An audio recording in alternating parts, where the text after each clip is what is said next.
Beautiful. Hi, Carol and Amanda. Welcome to the Cocoon podcast. How are you? Really Well, well. Ruby, thanks for Beautiful. having us. That's okay. Thank you for being on here. So, would you like to talk about your clinic and what you do? Sure. So we have a clinic called the Stress and Trauma Clinic based in the Southern Highlands in New South Wales, so halfway between Sydney and Canberra, really. And we're a bit of an unusual clinic for Australia because we're an EMDR intensive clinic.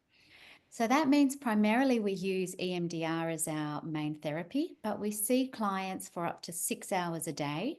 And sometimes we see clients for anywhere between 2 to 5 days a week. Wow, that's so really cool. So, what do you guys do? Like, what's your role for the both of you?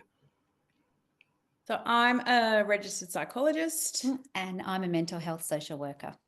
Beautiful. So, next question. What is EMDR and what are the benefits of it? Oh, okay. So EMDR is, look, it's an amazing therapy. It's not talk therapy. It has been around for over 40 years, but in Australia we're a little bit backwards. There have been clinicians that have been trained in EMDR for decades, but Medicare only put EMDR on the list of approved psychological strategies. They call it focused psychological strategies just about 4 years ago. And that was after a 3-year review by Medicare, looking at all the international research about the efficacy of EMDR. So EMDR is an amazing therapy. It is number one or one of two main therapies used for trauma, according to the World Health Organization. We have Department of Defence here in Australia wanting their veterans to have it, but it is a therapy that can be used for all sorts of presentations and for all ages as well. Shall we? God, where do Good I answer. start? I can talk about this forever. Where do I start? So EMDR stands for eye movement desensitization reprocessing. So I'll say that again, eye movement desensitization reprocessing. And what we do in EMDR is we really work on trauma networks in the brain or memory networks in the brain. And we look at processing those triggers that are basically filed in the wrong part of the brain. So instead of experiences being, you know, understood, processed at night when we have REM sleep, they sort of get stuck in the wrong spot. So in EMDR, we're using what we call bilateral stimulation or BLS to bring those memories into the front working memory, and we process those memories. And in doing so, we're really looking at linking our thoughts and our emotions, but also to our body. So it's sort of a whole body experience. Yeah, so it works on 3 levels. It's Yeah. brain, emotion, and body sensations as well. And it also has a 3-pronged approach, so past, present, and future. So it's not just looking into the past, it has that 3-pronged approach as well. Wow. Oh, yeah, sorry, And keep the going. goal is improving people's functioning, right? Is what the goal is with EMDR. Yeah, exactly. And I've heard like a lot about EMDR. It's becoming, quite a common practice now because of all the like benefits of it. Because you're right, it does rewire your brain and it can really change your brain for the better on like a more permanent basis. So, Carol, you've got your beautiful badge here and you've got the black cockatoo in the background. So, what's the symbolism behind that for your clinic? Yeah, so we use the black cockatoo as our post-traumatic growth story. So as first of all, it's a common bird in the Southern Highlands, so we do see and hear it a lot fly through. And also it does have a dreaming story attached to it. So once upon a time, the dreaming story goes that there was a white cockatoo who saved a number of animals through a bushfire, using its plumage to guide it out of a bushfire. But in the reaction to that was that it turned into a black cockatoo. So there's a few different versions of that dreaming story where it says, if you hear a call, it means it's calling for rain and letting all the animals know that rain is coming. If you see a few of them, and again, I'm not an expert in black cockatoos or dreaming stories, but there's someone who's been taken into the dream time as well, and they're being escorted through. So there's a few varieties to what the black cockatoo represents, but what we really attach to is the post-traumatic growth story. That Oh, yes, we are different because of what's happened, but we are stronger and better for it. So it's not a silver lining aspect of it. It's more about it just is what it is, and we are going to be different because of the experiences that we've been through. And you may have heard about the American phoenix. It's the black cockatoo is almost the Australian equivalent. So it's quite beautiful, and The it's Asian beautiful. phoenix. Yeah. Yeah, No, yeah. you said Oh, American. American, whatever. Edit. Edit. Cut that. that's okay. Yeah, I'll definitely Yeah, will. like isn't it? Yeah. It's a Chinese phoenix that rises through the ashes, from the ashes. We've got our own bird that does that. I love that. That's just so healing, and I think it's also very inspirational to create a clinic that uses that symbolism to inspire growth. And like for our international listeners, the black cockatoo is a very common bird here as well. So for like Australian citizens, it's just a lot easier to relate to because it's so well known. Yeah. So beautiful. So moving on to our next question. So, how does working in a regional area like the Southern Highlands influence the way you approach EMDR therapy, particularly when it comes to like accessibility needs? Well, we do have Yeah. a huge problem with being able to access services. So not only is it mental health, it's medical, it's across the board because of where we're located. So there is a shortage, for example, of psychiatrists in the Highlands. There are long wait lists for specialists. And the treatment that we offer, there is no one else that does that style or that modality of daily therapy. So it's quite challenging for our regional clients, as well as the therapists and professionals that work in there, because we're quite overloaded. In saying that, we also have a mental health crisis going on. So Wingecarribee has the highest rates of suicide in southwest Sydney, so higher than Campbelltown, Bankstown and Liverpool. So we also have that issue, which is compounding, right? Accessibility and need for intervention really early on, not waiting for someone to be in crisis for that intervention to occur. Yeah, do you have anything to say as well, Amanda? I do indeed. What I want to talk about is just shame and confidentiality, because I think when you're working in a rural or regional area, that's just another layer that clients and as clinicians we need to be mindful of, because there can be a lot of shame about seeking support from people that you know, or your parents know, or your next door neighbors know in that community, and it can absolutely be a barrier to seeking help. Because everyone knows everyone. Yeah, exactly. It's a very uh the only word I can think of it right now is it's very like incestuous almost. I'll have to Yeah, cut that word so out. It's not a good so word. we can actually, so in terms of our, Small town stuff. it is small Yeah. towns. Whether it doesn't matter which state you're in, or probably which country you're in, if you're trying to access services, especially trauma services, it can be really, really, really hard, and it can be a massive barrier. So we have done things in our clinic like have different start and finish times with our clinicians, so clients don't run into each other. We have a clinic that's positioned completely out of the way, so we're not in the main part of town, just so people feel more comfortable coming in. We absolutely declare our interests, conflict of interest. We have a telehealth consult that's free with every client before they come and join us, because we want to make sure we can offer them what they want, because a lot of our clients aren't local. They're coming in from some distance, so it's a big commitment. So we really try and make them feel comfortable. We want to try and engage and understand what their needs are before they even get here, because we want to give them a really good experience of therapy. And for our local clients, our regional clients, that's where we have that conversation about if there is a conflict of interest, how are we going to manage it? Right? Because we are going to see each other in the supermarket or kids' school, whatever that community is. How are we going to manage it? And it's really prioritizing the client's well-being through that conversation. And building that trust and safety Mm. from the first interaction. Yeah, I love that. I also really love that you really value privacy as well. I think that's a really big aspect.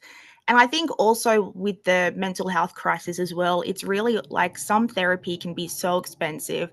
And I know particularly last week there was the public health strike that happened, which I think has left so many people who can't afford expensive therapy, being held in the lurch and not being able to access that. So you said like you do offer Medicare as well. Do you think also that inequity of, being able to afford like healthcare and then also with the public health strike has an effect as well? Mm. Yeah, Look, yeah. affordability is an Yeah. issue.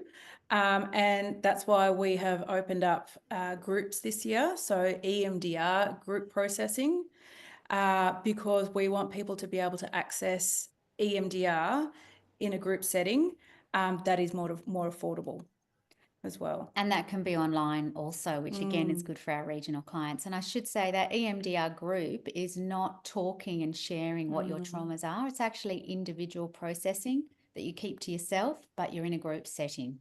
So you're supported not only by the facilitators, but also each other as you do that. So it's quite powerful. Mm. Yeah, I think that's really interesting as well. And I love that you guys are opening the support group up as well to make that very accessible.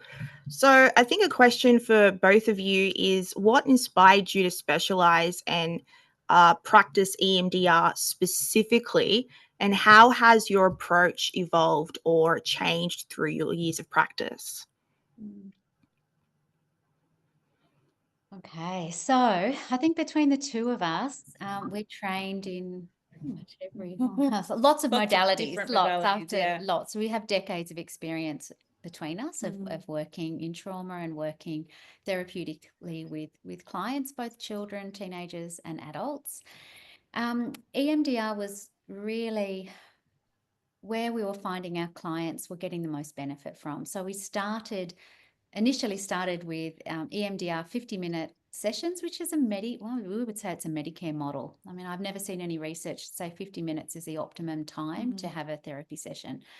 We then went to 90 minutes, thinking, oh, maybe we can get through what we call a positive and negative cognition, negative and positive in EMDR processing session. We even found that was not really long enough for many of our clients. We then moved to a 3-hour session, an extended session. We also started looking at the international research about what was actually working, what was getting the results. So in Europe and America in particular, and we found ourselves on a plane to America to get trained in an EMDR intensive model. And I suppose as we started to gain more information, did a lot of reading, a lot of networking, both in Mexico and Europe and the States, we realised pretty quickly that we wanted to bring this model back to Australia. And as far as we know, we're the only clinic in Australia that is offering this 6 hours a day type of therapy. When you Google EMDR intensives, you'll find that there are a number of clinics offering extended sessions, which is great. And maybe it's 2 hours, 3 times a week, for example, but we're yet to find many clinics just offering what we offer. What have I missed? And I guess we are trained in lots of different modalities, but in terms of client outcomes, EMDR is what really attracted us to that modality because that's where we saw the improvement in functioning. So when a client does come and see us for treatment, yes, we talk about EMDR as being our main modality because it's so effective, but we definitely tailor our intervention to who's sitting in front of us. So we'll sprinkle a lot of other things in there. And build on what a client already knows. Yeah, absolutely. We want to build those resources and build the understanding. And Yeah, because we've got clients who have been in therapy for years or decades. So they've got a great foundation on how therapy works and what works well for their system. So we tailor to whatever it is that they already know, what they've already practiced, and use this is our main intervention. But that's what really attracted us to the modality. It was client outcomes, right? And being able to improve client outcomes in a shorter amount of time. think also and something else that struck us is just about how it is that whole body experience. So we have clients that, as they're processing, will feel it. They'll get headaches. They'll get heart palpitations. They'll get sweaty hands. They'll really feel it in their body and have a sense of relief in their body, whether they can breathe and get air down into their belly, whether they can notice that their heart is actually settling and it's not pounding and all the time. So, or a headache goes, or a sore neck, just from the release of that trauma in their body. So that's really quite powerful. When you see that, it's really exciting. And the client gets to feel it in real time. Yeah. Wow, that's like, yeah, I haven't heard about that before as well with the power of EMDR. So, what do you feel are because like you mentioned, you are the first that offers 6 hour sessions. What benefits do you feel come from the 6 hours versus the common trait of like 1 or 2 hour sessions? Well, like Amanda said, we did practice with those other shorter time frames for our clients. And what we were noticing was that by the time we'll check in with a client, how their week or fortnight has been, we'll unpack whatever's happened in that time frame, then do a little bit of processing, and then we'll have to pack the client back up so they can go out and face the world, really. And we weren't getting through, especially with complex trauma clients who have multiple symptoms. It's not just PTSD symptoms. We weren't getting through the work, right? Or their functioning wasn't improving as quickly as they were hoping to. Or in some instances, they were actually getting worse because we were opening up those memory networks. Yeah, I think the other thing, it's allowed us to do more work around association and parts work. It's allowed us to really do the trauma work that clients are telling us they want and haven't been able to do necessarily in that 50-minute model. And the other big advantage is that we can use a different EMDR protocol when we've got longer time, which, there's some evidence there to say that it generalizes. So as it moves down, the healing moves down that memory or trauma network, it generalizes, which means we don't have to go necessarily to every trigger, every experience that the client considers to be traumatic and is, giving those body sensations off, or the brain heals itself much more easily, which is more efficient. And the other thing is, no one really loves coming to see someone like Carol and I. So if we can get it done more quickly, then that's a win-win. Yeah. But we also know, like, we've got pretty good stats here in this clinic, that people that start an EMDR intensive finish it. And to be honest, working in this field for decades, I know, and I've seen the stats, even with free programs, many clients don't finish a treatment program. Then they walk away thinking, what's wrong with me? I can't be healed. I can't recover. It's too hard to go down that recovery journey because it just takes too long. It just interferes too much with daily life, whether it's trying to go to work or study or get your kids to school. You build yourself up to go to a session, you have the session, you come back down and then get on with life. And it's too hard. So very disruptive. Yeah, very disruptive. Therapy is disruptive. It's very disruptive. Whether you're taking a child out of school and trying to get them back to school, whether you're trying to get a longer lunch break or fit it in around life, it's hard. It's hard to prioritize it. So when we say to clients, look, come and see us for 2 days or 3 days or 4 days, whatever it is, clients tell us it's actually a bit easier to do that, to say to work, I'm off for 2 days sick day or 3 days or whatever, chuck in the weekend to get to rest after. So I think there's a number of benefits about an EMDR intensive and doing that 6 hours, both from, as Carol said, practically, but also the type of EMDR we do, which is different. And the completion of treatment. Completion of treatment, yeah. Right. So there are 8 phases to EMDR. People will get stuck on the eye movement phase with that bilateral stimulation, but there's actually 8 phases that we have to complete for EMDR to be really effective. And that's what we get through in the treatment that we provide here. Oh wow. I think all those points are so like beneficial and important because I'm taking in new information for this because you're right. I guess 6 hours, it is a lot more flexible and I guess more adaptable to the lifestyle, particularly of course, in a regional area where people are traveling, working long hours, long distance. Yeah, and even for shift workers, parents, or I'm yet to find anyone who loves a 50-minute model. Yeah. Yeah. I know. I think I completely understand where you're coming from. That's so cool. So obviously with EMDR, like the typical is eye movement therapy. I know some people use buzzers. What type of tactics do you use for EMDR? I was hoping you were going to ask this question, Ruby. We've got a range of tools that we use. We do have the little buzzies. I feel like I should go and grab some things. Sure. Oh, Uh, Ruby, is Do you that want me going to to keep annoy you? talking? Yeah, go grab it. I think it'd be Grab it? interesting. Yeah. Okay, hold on. Okay. Or we can just talk to it. Or we Okay, could, okay. either or. I'll just cut it. It's cool. Yeah. She's so excited. I love it. Isn't she? Hey, she's going to bring her whole toy box. No, I love it. I think also it provides a great like visual stimuli because I know that there are a lot of people like EMDR is fairly new compared to old school psychology. Totally. Right. And like Amanda was saying, it was only approved after the bushfires by Medicare, right? But it's been happening overseas for 40 years, right? So it is new. Like we're even telling GPs about what EMDR is on site. Like it's so new here.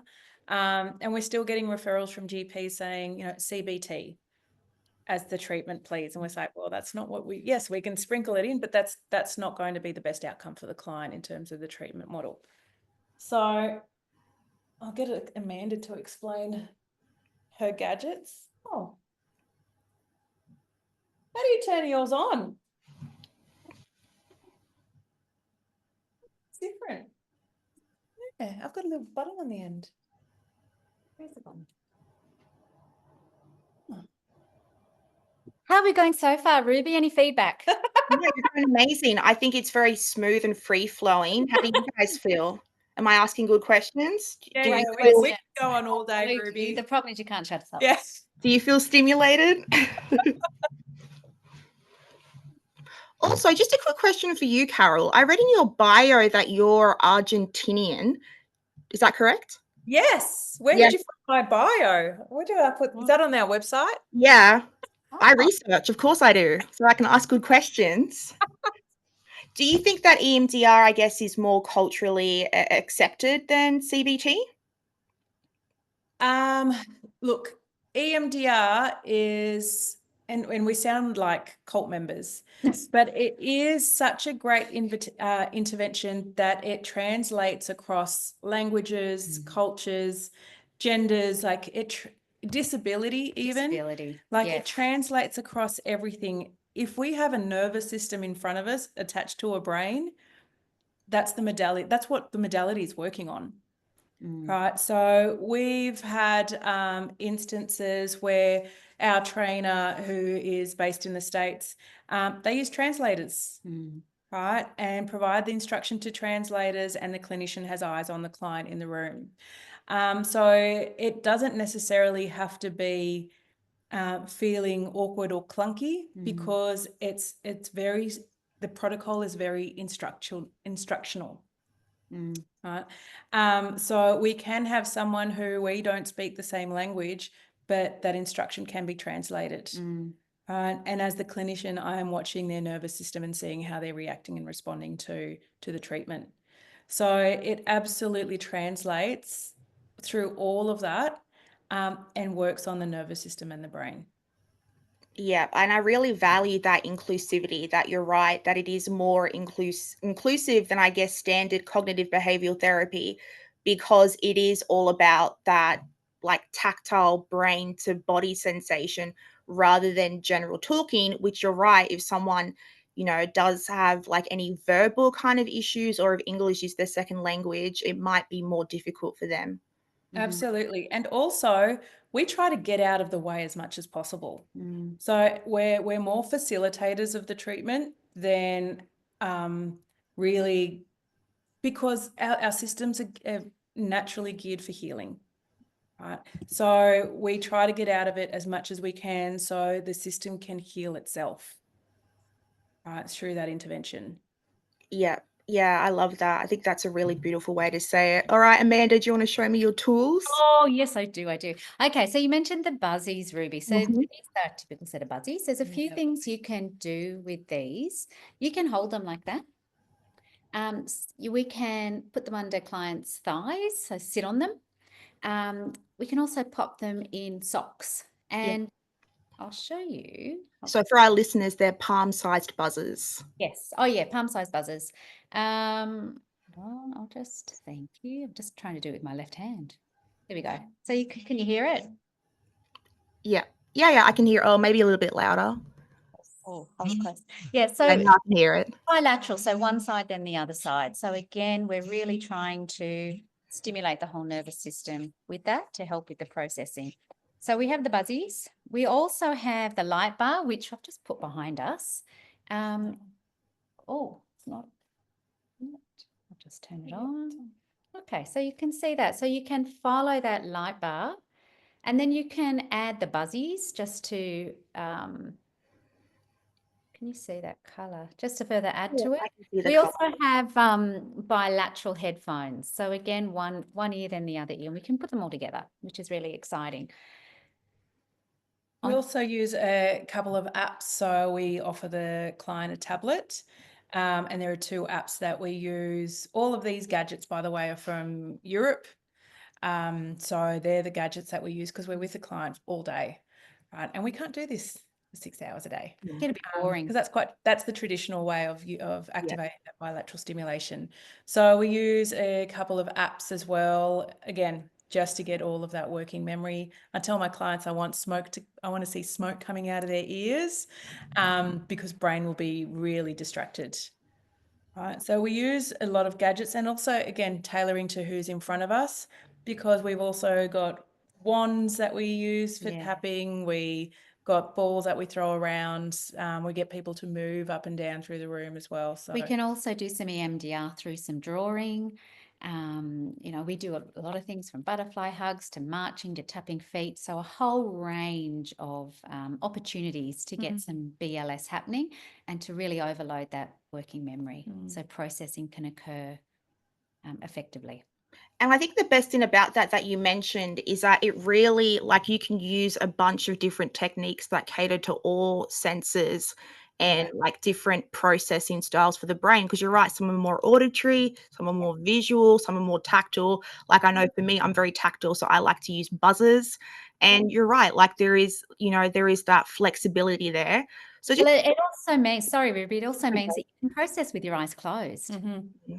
So oh yeah, you're right, doing that can be just absolutely. So you can process in different ways. And on top of that, if there's something that as a client you don't want to share with your clinician, we can also use what's called a blind protocol. So you don't have to talk about the worst part of that traumatic event. You can just hold it in your mind and we can still process. Which is pretty amazing, because what's your if anything, that's the one that we need to get reprocessed. The one that you can't even verbalize, that's the one that needs to be shifted the most. It's right. And I don't need to know about it. What I say is I'm not here to investigate whether it happened or not or who's at fault. My job is to facilitate and move it around and file it away into long-term memory and reduce that emotional charge. And what do you say? Recall, not relive. Recall, not relive. Yeah, and I think that's really valuable as well, because there, like, a lot of survivors or who have experienced trauma, it's really, I guess, triggering for them to have to go into graphic detail about what they have experienced. So you're right, like with EMDR, you're able to help them without them necessarily needing to express really huge knowledge about what they went through. Yeah, absolutely. And if it's helpful them to share those details, absolutely, we can do that willingly and hold that space. But it's not a given. It's not a must. Beautiful. Yeah, I really love that response, because I think, I think you're right. Like with EMDR, it is able to like cater to people of different personalities, extroverted, introverted. You're right. Like, you also offer support groups, but you also offer individual sessions for people who do prefer one-on-one. Awesome. So just a couple of more questions. So what challenges do you face as EMDR specialists in a regional setting? Because it is quite, like, even though the technique is the same, I'm assuming that there are different challenges that you've had to create, I guess, that's different compared to a more metropolitan or more city environment. Yeah. I would say, as we touched on before, I'd say the challenge is around confidentiality. Absolutely. That's for us to manage as clinicians more Yeah. than anything. And I've worked in city areas. I've worked in more rural than where we are now, more of a regional area. So I've worked in, and you have too, actually, haven't you? Yep. Yeah.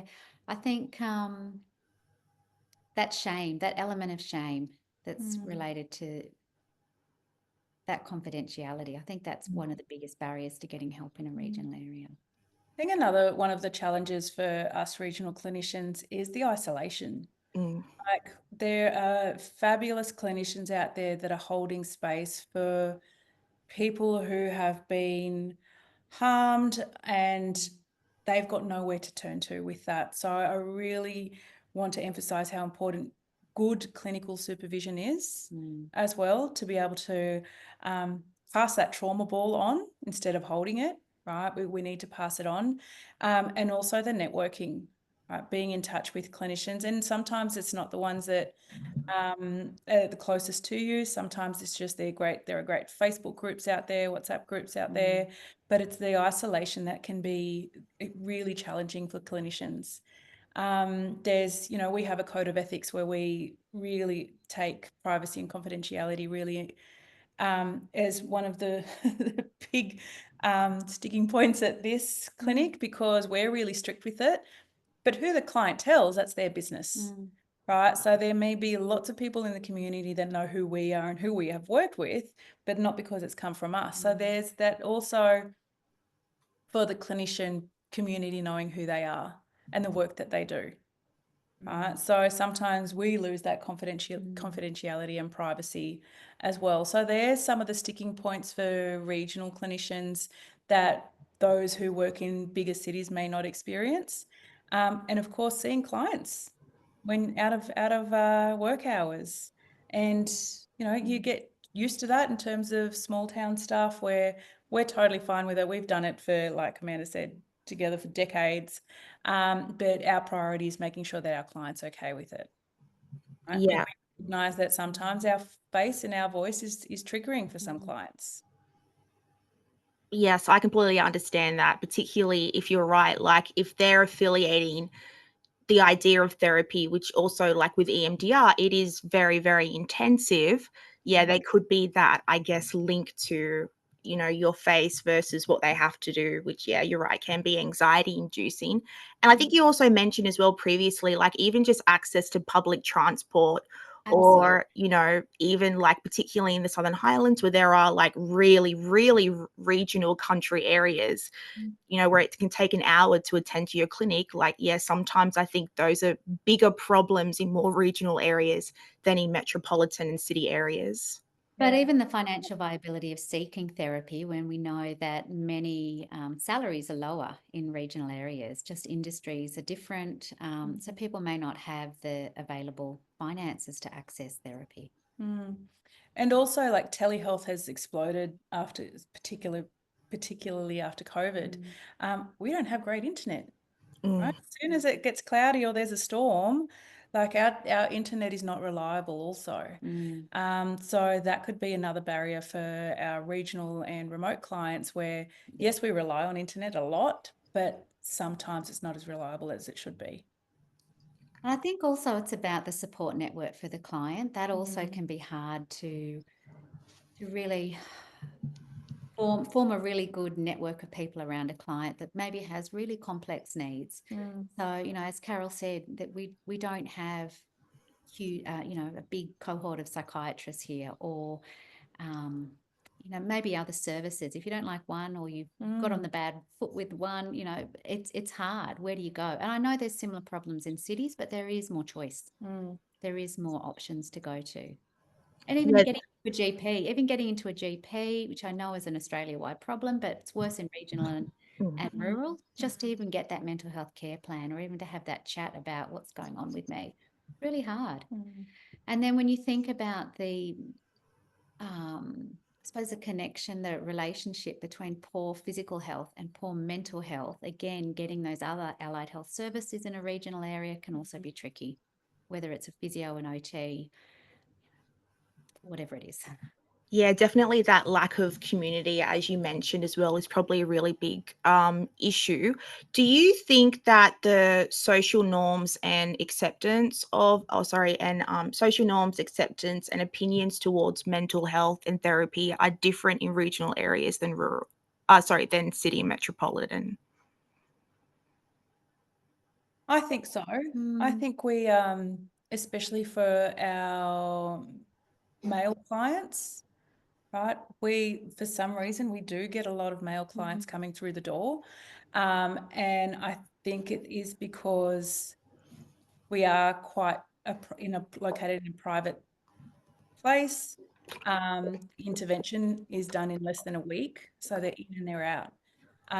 So I think there is still a big stigma for just any mental health type intervention for our communities, especially our men. Yeah, which is exceptionally dangerous when we think about gun ownership and we think about, machinery, highways with fast cars, and a lot of huge eucalypts on the side of the road. Like that's why we've got a high suicide rate. So. Yeah, exactly. And also statistically in the Southern Highlands and like in general in Australia, men are the most prone to suicide. And the rates are actually, I think, more dramatic than females and female identifying. And also the age range is usually between like 20s upward, right? So I'm assuming you're dealing with clients of all ages and genders. Yep, we do here in this clinic. The other thing is Southern Highlands, interesting, we've got very high rates of self-harm to our ED, to Bowral ED. Again, higher rates of self-harm than other parts of southwest Sydney, which who would have thought, because it looks so green and lush down here. But there is real pockets of deprivation and trauma and, needs not being met. Yeah, I think that also makes sense, and correct me if I'm wrong, that you're right, that if you have that in access to therapy on like a straightaway basis, if you are in a crisis situation and you're isolated, I guess to me that it's quite understandable why people would resort to self-harm if they, need to get those thoughts out and they've got nowhere to go. I guess that to me, happens. Yeah, I agree. Yeah. And EMDR can help with like self-harm tendencies as well. We are yet to say no to a presentation that we are not confident in treating. So self-harming behaviors, suicidal ideation, suicidal behaviors, risk-taking behaviors, dissociation. We are yet to meet a presentation where EMDR has not been effective. We're yet to say to a client, we're not willing to work with you because your coping mechanisms or behavior that you find yourself engaging in to get through day to day is too much for us. We say that's actually the great time to come and do the work because you're struggling. Yeah. Life's too hard, so come and do it. Yeah. And that's the work that we've put our hand up for. Yeah. Like that's the training that we've attended, the supervision that we receive. So our supervisors are based overseas because we couldn't find anyone that does this type of work here. So we're getting supervision from people that have already been doing this for decades. Right. So again, we haven't been, I guess, overwhelmed by any presentation because they're all trauma symptoms. But it's also not a reckless approach because it's an approach where we're saying we're looking at safety and we're actually here. We're here to do it and we're not going to, no sausage factory, in and out, 50 minutes, thanks very much, see you later. It's actually, we want to do the work because we know the difference it can make. Beautiful. Yeah, I think that's really supportive. Just two more questions. What do you benefit from being specialist and working in EMDR? Great question, Ruby. What do we benefit? Oh my gosh. To be really honest with you, it's an absolute honor and privilege to do this work. And I'm going to get teary because every client that has sat in front of us has had such an amazing Don't you like to make me story. teary? Oh. And it's such a privilege to hold space for them. And to see their recovery in real time, to see their face respond to not having symptoms anymore in real time. As part of our treatment, we do a follow-up 1 week later to, have the chat. Has it worked? What have you noticed? And that is my favorite phase of EMDR, which is phase 8, the last phase, which is reconnecting with that client and just seeing how much of an impact, whether they were here for 2 days or 5 days, the impact that the intervention has had. And it's such a privilege and honor to hold that space for them. What about you, Amanda? Oh, look, I agree. I did get teary then when Carol said that, because I agree, because it's a very different approach. So just to have that one client and to see that progression and to see the results is incredibly rewarding. And it's very different. It's very, very different from how I used to work, and how you used to work, in that most of our clients, almost all of them actually, when they leave, they all say thank you, and invariably they throw their arms around us. And that's not usual, because we're sort of like, oh, back off. But it actually feels right, because it's a very human experience. And I don't want to use the word profound, but it is, because it sounds a bit cliche, but it is that life-changing. Something's shifted, something's changed. And I know in my heart of hearts, when my clients walk out, that their life is going to be different. And that's a good reason to come to work every day. Oh, I love that. Like, I can really feel your, like, I'm even getting a little bit emotional. I can really feel your passion and your healing energy through the screen, which is just so beautiful to see and hear, that there are specialists who are very nurturing and healing and supportive with the work that you do, particularly with EMDR, where it's not easy to experience on a reoccurring basis. It can be quite emotionally and cognitively exhausting. So to me, it just seems that you provide a lot of self-care as well during those sessions with your clients.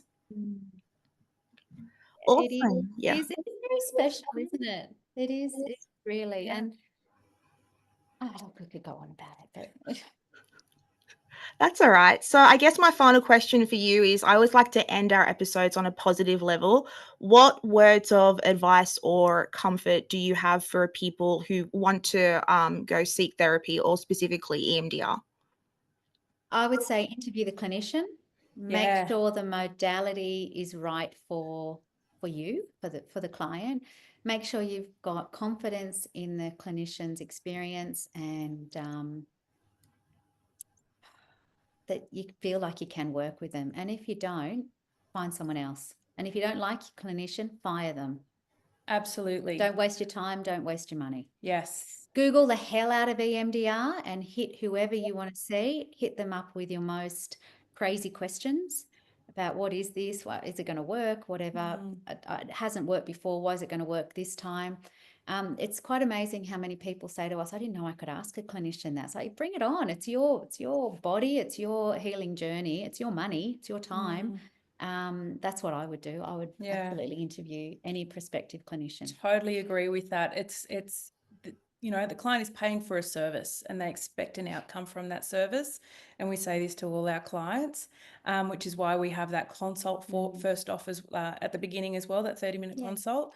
So they get to meet us and they get to see if we're going to be a good fit, right? Because that therapeutic relationship is so important as part of that recovery journey as well. And if you don't vibe with your therapist, or if you don't like them, or if you feel like they don't like you, start asking questions. Right? Ain't gonna work. Get through it, because otherwise it doesn't matter how amazing your clinician is. If you don't feel it, it's not going to work.